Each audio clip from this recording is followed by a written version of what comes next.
Okay, so we have here ito yung mga stiff na mga wood. Pero this is how we bend wood. Yung makita nito, it's bendy. This is what we use for making curving canvas, di ba? Yung may mga shapes. Ayan. So malapitan, meron siyang grooves. Ayan.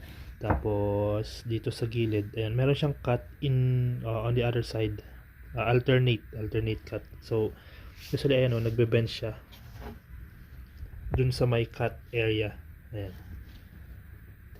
What you have here is a round panel board for round canvas. So kung gusto nila ng box type, mas mataas. So meron siyang wooden support. So ito, it will follow the edge. Ayan, dito sa gilid ng panel board para mag-bend siya. Okay, so what we have here is a bandsaw. We have a fine blade, very fine. So dito lang na yung process niya. Actually, we're just gonna cut it pag ganito.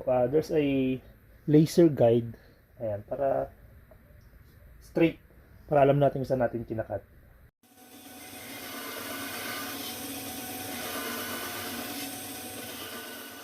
Okay, let's zoom that. So makita nyo yan, no? We're going to cut the opposite side pag ganyan.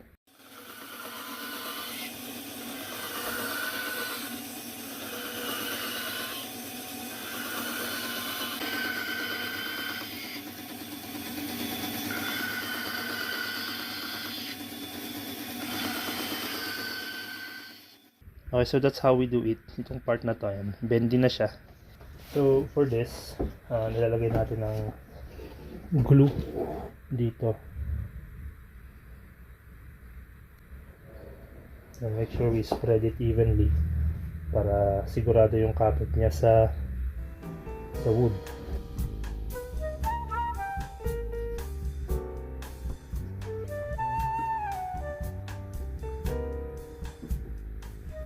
Ipitin natin para hindi siya mag-crack. And push dito. Tapos ipitin ulit natin.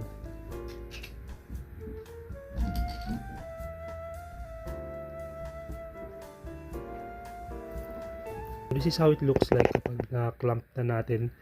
This is 1 foot 12 inches yung diameter nito.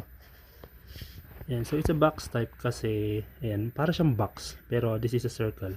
So yun yung purpose ng mga cuts na to. Ayan, yung mga grooves na yan para dun siya magbe-bend yung part dito. Kapag mas maliit yung canvas, box type canvas, mas maliliit dapat yung gagawin natin na mga cuts. Pero syempre, it's prone to breakage. We let it dry and then we will put the canvas. This one's dry.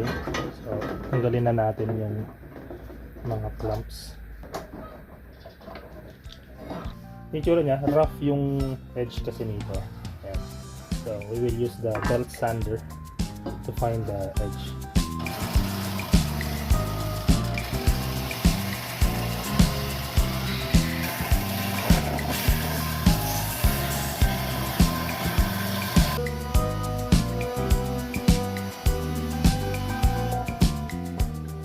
Okay, we're putting this putty para matakpan yung mga gaps in between the cut ng kahoy. Okay, so ito yung tsura niya kapag nalagyan na natin ng putty. Ito nilalagay natin to para ma-protect yung edge ng canvas. Ayan, para hindi siya magka-crack kapag ilalagay na natin yung canvas.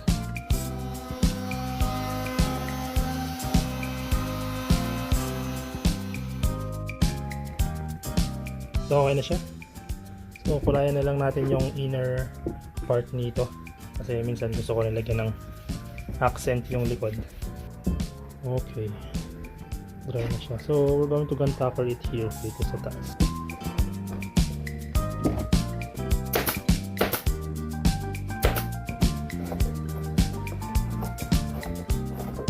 So nakat na natin to. We will cover this one with paper tape, yung gum tape, para malinis yung edge niya. And wala kang makikitang crest, yung mga folds dito sa gilid when it's well stretched.